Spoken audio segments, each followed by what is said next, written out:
सुप्रभात हमारे प्यारे मित्रों।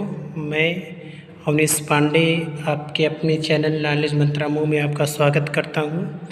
आज एक बार फिर मैं उपस्थित हुआ हूं क्लास 12 के एक बहुत ही मज़ेदार टॉपिक पे, जिसका नाम है डिफरेंशियल इक्वेशन। हम डिफरेंशियल इक्वेशन की जब भी बात करते हैं तो वो उसकी स्टार्टिंग होती है ऑर्डर एंड डिग्री कि कोई अगर डिफरेंशियल इक्वेशन है तो उसका ऑर्डर क्या है, उसकी डिग्री क्या है।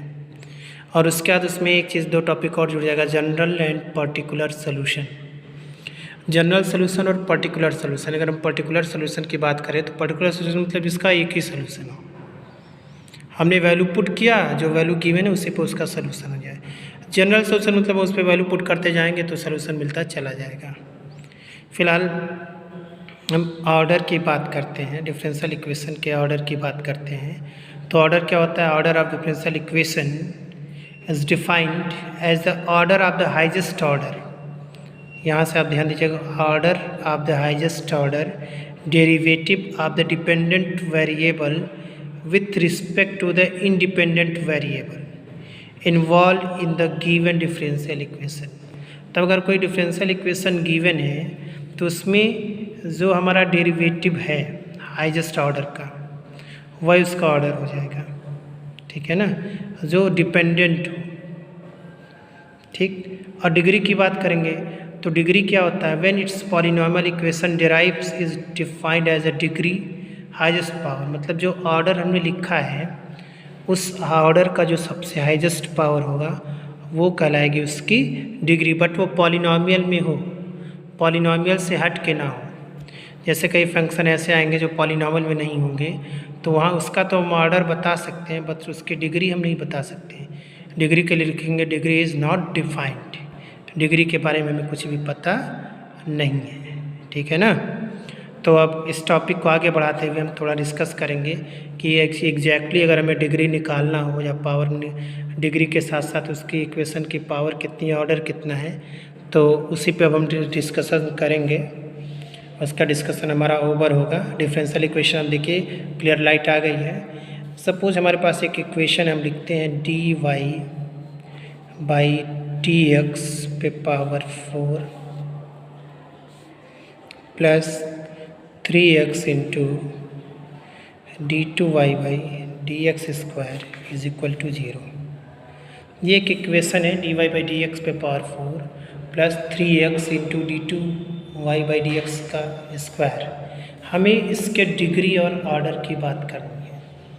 इसकी ऑर्डर कितना है, इसकी डिग्री कितना है। अब हम ध्यान देंगे, हमने बताया था हाईएस्ट ऑर्डर डेरिवेटिव, तो आप dy बाई dx को हाईएस्ट ऑर्डर डेरिवेटिव नहीं कह सकते। ये dy बाई dx मतलब किसी फंक्शन को हमने एक बार डिफ्रेंशिएट किया, जो वैल्यू आई उस पर पावर 4 लगा दिया तो उसका ऑर्डर हो गया। नहीं, हम d2y बाई dx स्क्वायर की बात करेंगे तो यहाँ पे d2y by dx square highest order derivative है। तो यहाँ से इसके ऑर्डर की बात करेंगे तो इस पे ऑर्डर कितना है, इसका 2 है, तो इस पूरे फंक्शन का ऑर्डर हम लिखेंगे 2। और ऑर्डर की ही डिग्री की बात करेंगे अगर वो पॉलिनॉमियल में फंक्शन है तो। अगर पॉलिनॉमियल में फंक्शन नहीं है तो फिर हम उसकी डिग्री नहीं फाइंड कर सकते। अब यहाँ से इसकी डिग्री कितनी हो जाएगी सर? इसकी डिग्री आपकी हो जाएगी, degree is equal to 1। Order आपका 2 निकला, डिग्री 1 निकली। अब एक बात ध्यान दीजिएगा, dy बाई dx पे power 4 is not is equal to d2y by dx square. ये कभी इक्वल नहीं हो सकते। सपोज हमने यहाँ ज़्यादा लिख दिया, अगर इसको हम ये लिख दें dy बाई dx का square is equal to d2y by dx square, तो ये भी कभी इक्वल नहीं हो सकते। ये हमने फंक्शन को एक बार डिफ्रेंशिएट किया फिर उसका स्क्वायर किया। यहाँ पे फंक्शन को हमने 2 बार, डबल डिफ्रेंशिएशन है, फंक्शन को 2 बार डिफ्रेंशिएट किया तब जाके वैल्यू मिली है, तो दोनों में डिफरेंस है। ठीक है ना। एक क्वेश्चन और लेते हैं डिग्री और ऑर्डर के लिए। 4 into d2y by dx square का cube plus d2y by dx cube यहाँ पे भी है। में डी क्यूब है आपका, ठीक है, डी एक्स क्यूब, ठीक, इसके नीचे भी है D cube Y by D x cube, इसके इक्वल में क्या है, देखिए एक क्वेश्चन लिखा है 4 into D two Y by D X square upon D cube Y by D x cube plus D cube Y by D x cube is equal to x square minus 1। हमें इसकी degree और order बताना है, तो थोड़ा सा एक step इसको हम और सॉल्व कर लेते हैं। 4 इंटू ये इसके पावर कितना था सर, इसके पावर 4 है, ठीक, डी स्क्वायर वाई अपन d x cube 4 plus d cube Y by D x cube का स्क्वायर अपन d cube Y by D x cube is equal to x square minus 1। ये हमने इसको सॉल्व किया। अब जब इसके हाईएस्ट डेरिवेटिव की बात करेंगे तो देखो 3 है यहाँ पे, दैट मीन्स इसका ऑर्डर आपका हो जाएगा, order is equal to 3। Degree चूँकि एक पॉलिनॉमियल दिख रहा है ये, तो इसकी डिग्री जब निकालेंगे, डिग्री आपका ऑर्डर कितना है 2 है, तो इसकी डिग्री 2 हो गई, ऑर्डर कितना हो गया 3 हो गया। बात समझ में आ रही कि नहीं, इसी के डिग्री की बात कर रहे हैं, जो ऑर्डर है उसी की डिग्री होगी, तो डिग्री इसकी 2 आ गई, ऑर्डर आपका 2 आ गया। एक क्वेश्चन और लिखते हैं,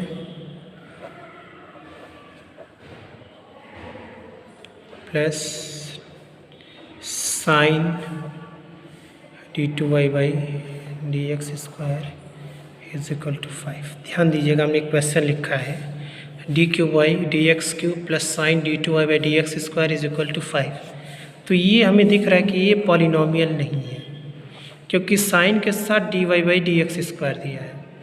अगर ये चीज़ इसके इधर बगल में होती तो हम ये कह सकते थे this one is a polynomial, then we can write degree and order both, but in this condition we just write order of this equation.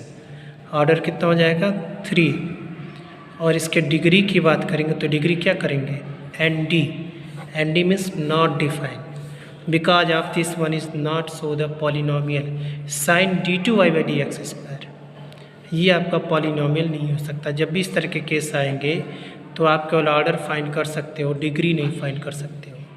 Degree के लिए आपको एन डी लिखना होगा, N D means not defined, ये degree नहीं हो सकती है। चलते चलते इसमें एक चीज़ और बता दें, फिर क्वेश्चन को हम लोग बाद में डिस्कस करेंगे, कि अगर हमसे कोई पूछे कि जनरल सॉल्यूशन आपका 4 डिग्री में है, कोई आपका डिफरेंशियल इक्वेशन 4 डिग्री में है और इसका जनरल सॉल्यूशन फाइंड करना है, तो उसके कितने आर्बिट्री कांस्टेंट होंगे, तो आप कहोगे सर जितना उसका ऑर्डर है उतने उसके कांस्टेंट होंगे। सपोज अगर 4 ऑर्डर है तो 4 कांस्टेंट होंगे। फॉर द जनरल सोल्यूशन इस बात को ध्यान में रखना, जनरल सोल्यूशन की बात हो रही है। अगर 4 ऑर्डर है तो 4 कांस्टेंट हो गए, 3 ऑर्डर है तो 3 कांस्टेंट हो गए, 2 ऑर्डर है 2 कांस्टेंट हो गए। But for the particular solution order आपके चाहे जितने भी हो, कांस्टेंट आपको कुछ नहीं मिलना है। ऑर्डर 3 है तो भी कांस्टेंट कुछ नहीं होगा, ऑर्डर 2 है तभी कांस्टेंट कुछ नहीं होगा, ऑर्डर 1 है तभी कांस्टेंट कुछ नहीं होगा। क्यों नहीं होगा? क्योंकि पर्टिकुलर सोल्यूशन में हम जैसे ही वैल्यू को पुट करेंगे वो उसकी ओरिजिनल वैल्यू ओरिजिनल आंसर आ जाएगा। तो इसलिए जो पर्टिकुलर सोल्यूशन होते हैं, पर्टिकुलर सोल्यूशन में हमें कोई कांस्टेंट नहीं मिलता। But in general solution the arbitrary constant is directly depend upon the order of the differential equation, means order उस differential equation का जो order रहेगा उतना ही उसमें constant मिलेगा। दोनों एक दूसरे के proportional होते हैं। proportional means एक को बढ़ाओगे दूसरा बढ़ेगा, एक को घटाओगे दूसरा घटेगा। ये किस में होता है? जनरल सोल्यूशन में होता है। और पर्टिकुलर सोल्यूशन में ऐसी कुछ नहीं होती, वो सीधे सीधे पर्टिकुलर सोल्यूशन है तो कोई भी कांस्टेंट नहीं देगा। तो अभी हमने खाली ऑर्डर डिग्री के बारे में जाना, उस पर का दो क्वेश्चंस को सॉल्व किए, फिर ये जाना कि आर्बिट्री कांस्टेंट जनरल सोल्यूशन में कितना होता है और पर्टिकुलर सोल्यूशन में कितना होता है।